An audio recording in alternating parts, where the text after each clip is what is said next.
नमस्कार दोस्तों। एक बहुत ही बवाल खबर लेकर आ गया हूँ।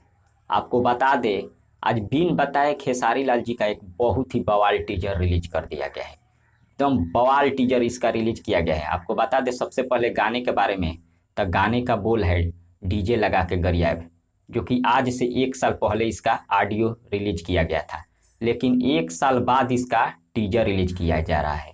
और इस गाने को लिखे थे यादव राज जी, आर्या शर्मा जी का म्यूजिक था और खेसारी लाल यादव जी इस गाने को गाए थे, साथ में खुशबू तिवारी केटी जी ने। बहुत ज़बरदस्त इसका टीजर रिलीज किया गया है, टिप्स फिल्म से रिलीज किया गया है, बहुत ज़बरदस्त। आप लोग टिप्स फिल्म्स भोजपुरी पर आप लोग इसका टीजर जाकर देख सकते हैं। गाने तो आप लोग सुन चुके हैं, पूरा फुल ऑडियो काफ़ी ज़बरदस्त, और हर लगन में इस गाने को बजाया जाता है। लेकिन आज इसका टीजर रिलीज कर दिया गया है। हो सकता है 1-2 दिन के अंदर इसका वीडियो भी रिलीज कर दिया जाए। आप लोग जाइए, सुनिए, शेयर करिए। तब तक मिलते हैं अगले वीडियो में। धन्यवाद।